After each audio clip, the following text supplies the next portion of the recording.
गुरु तुम हो ज्ञानी ज्ञान के दाता, मुनि गुरुवर को करके प्रणाम गाऊं मैं सुबह शाम।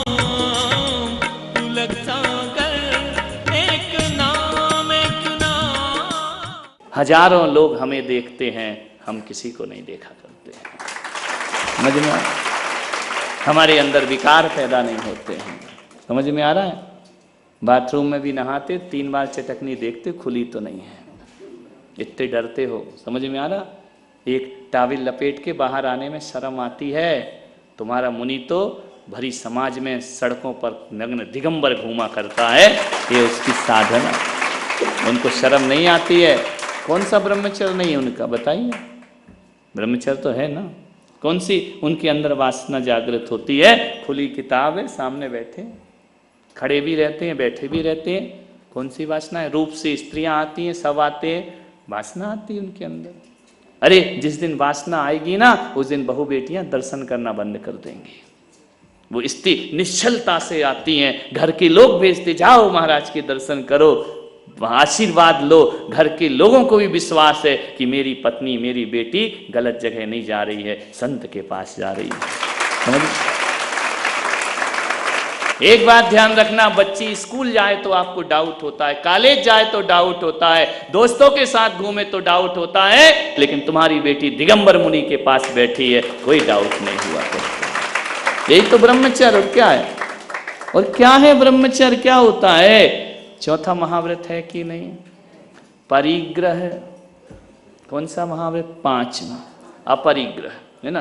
क्या परिग्रह है महाराज के पास? परिग्रह किसे कहते हैं?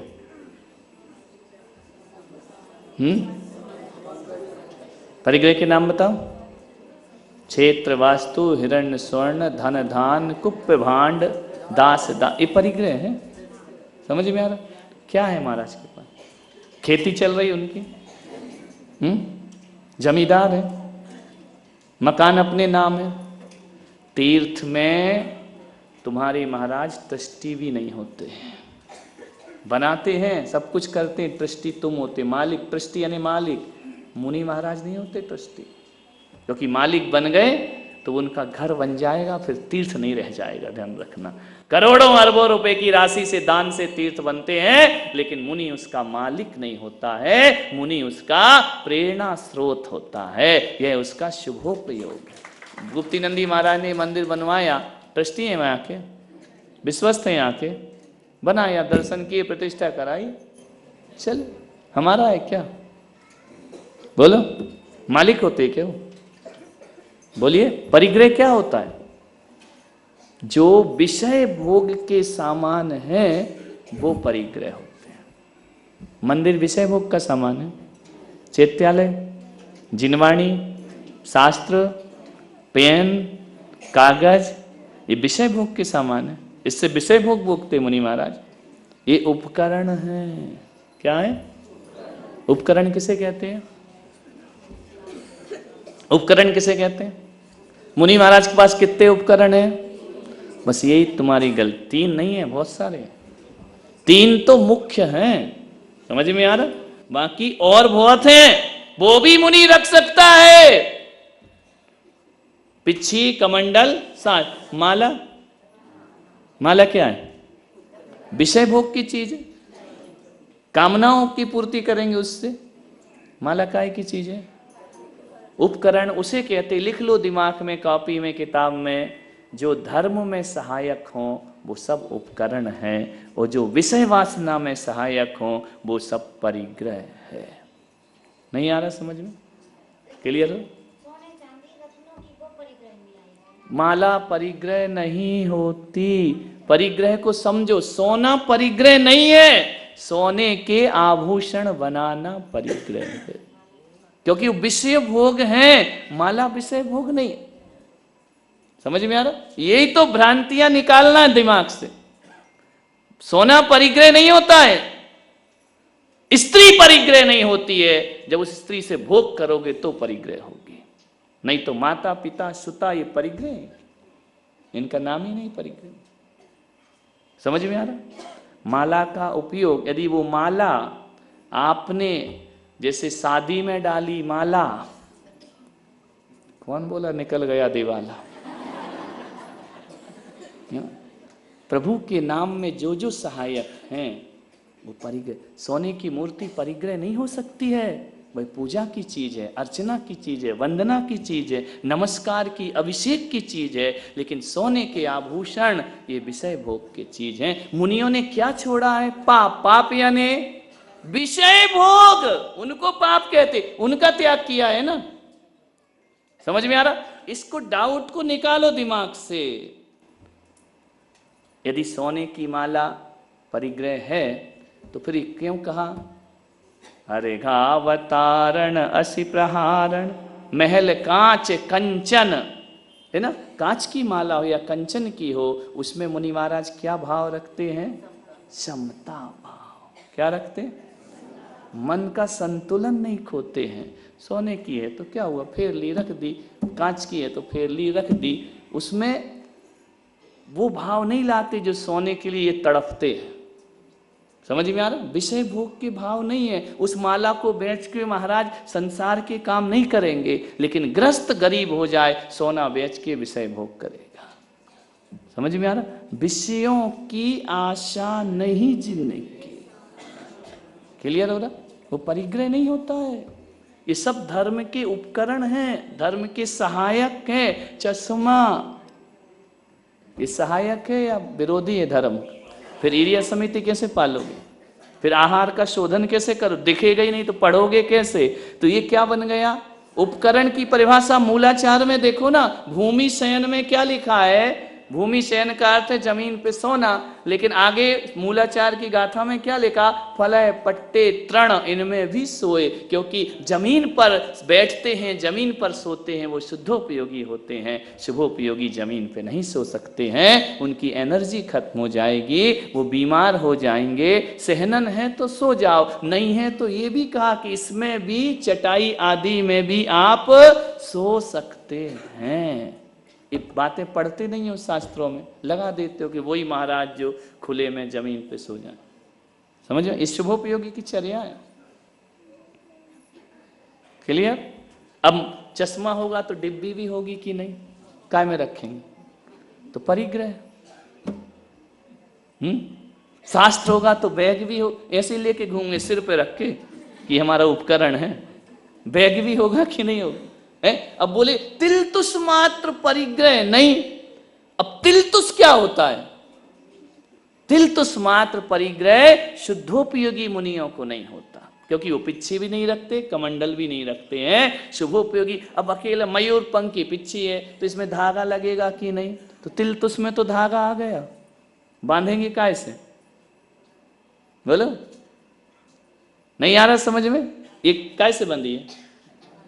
और तुम कह रहे तिलतुष भी परिग्रह नहीं, तो धागा तो बंधा है इसमें, नहीं बंधा।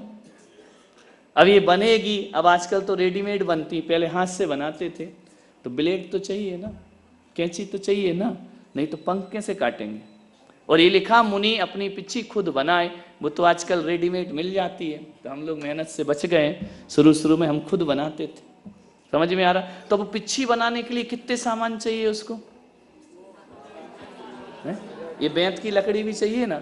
अभी लकड़ी घूमेगी कैसे जब तक पानी में नहीं जाएगी? तो पानी भी चाहिए उसको। अब पानी हाथ में लेगा कि डिब्बे में लेगा? डिब्बा भी चाहिए उसको। कहाँ ये परिग्रह पे कहाँ जाओगे तुम? तिलतुष मात्र का क्या अर्थ होगा? बोली, अब कमंडल है तो हैंडल भी बनाएगा, हैंडल है तो टोटी भी लगाएगा, टोटी है तो ढक्कन और टोटी को बांधने के लिए चैन भी लगेगी। समझ लगेगा कि नहीं लगेगा? ये सब परिग्रह है क्या? क्या अकेला कमंडल होता, उसमें नट बोल्ट नहीं लगते हैं? फिर हैंडल से पकड़े हैं कैसे फिर?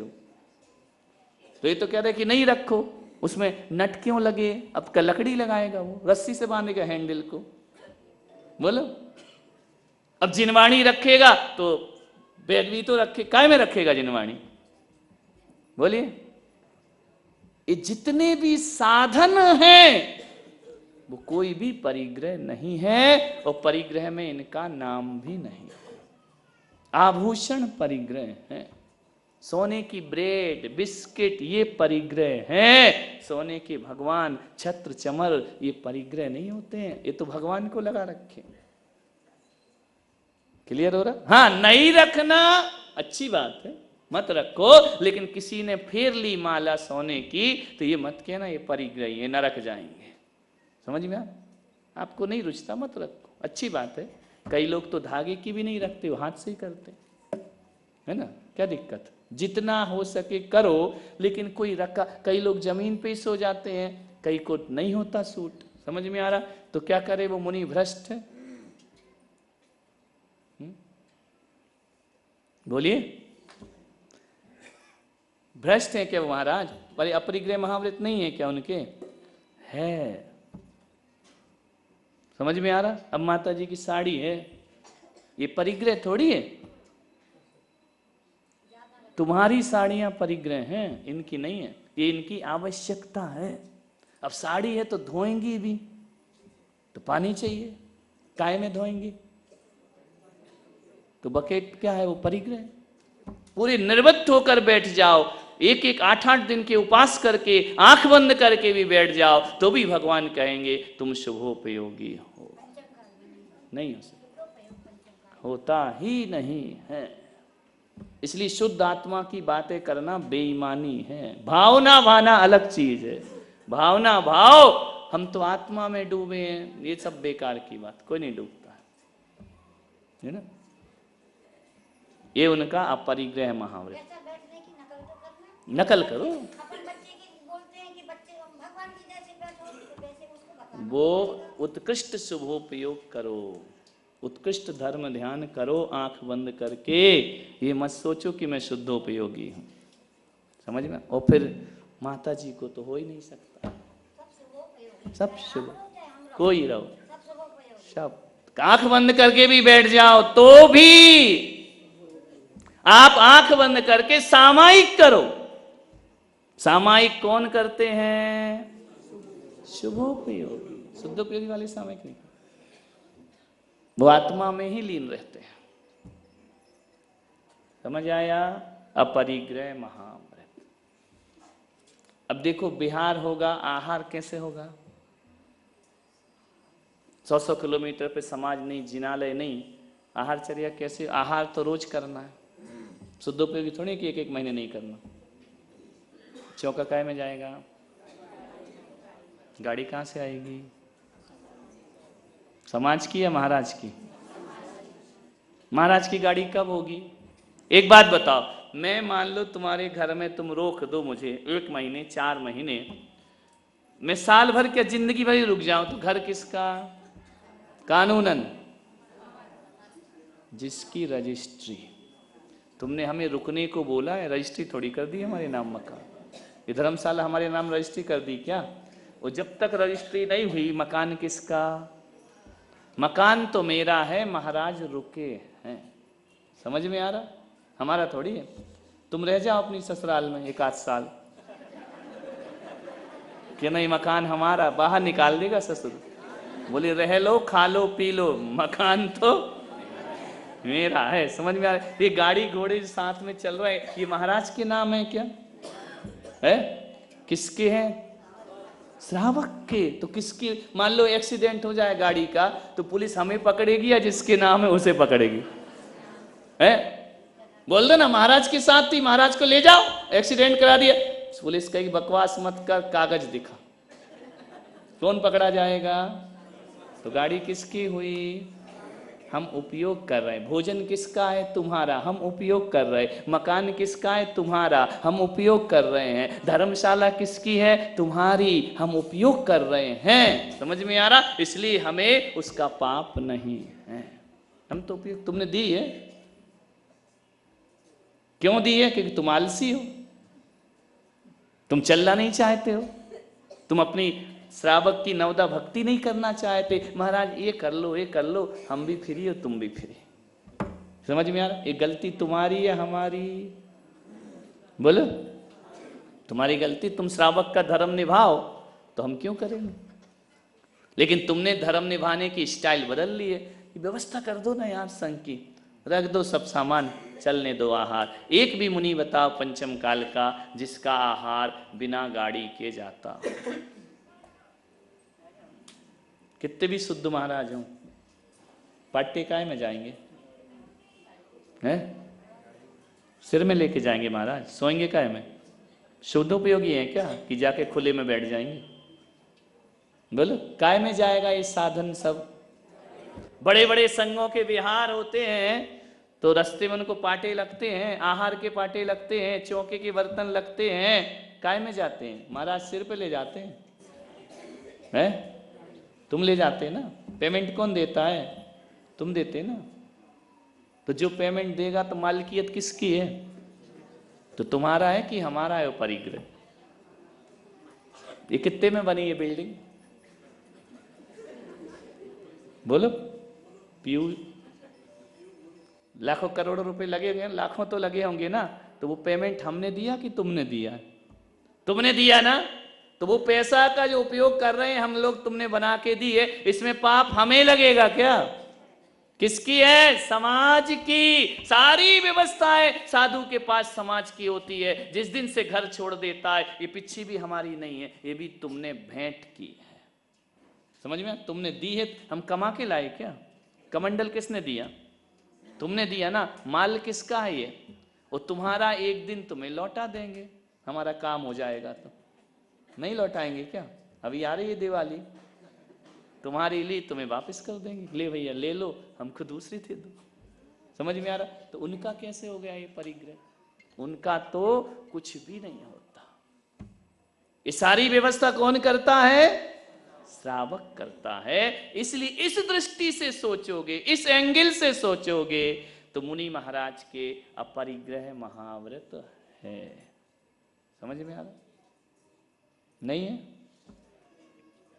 परिग्रह किसे कहते? स्वामित्व को।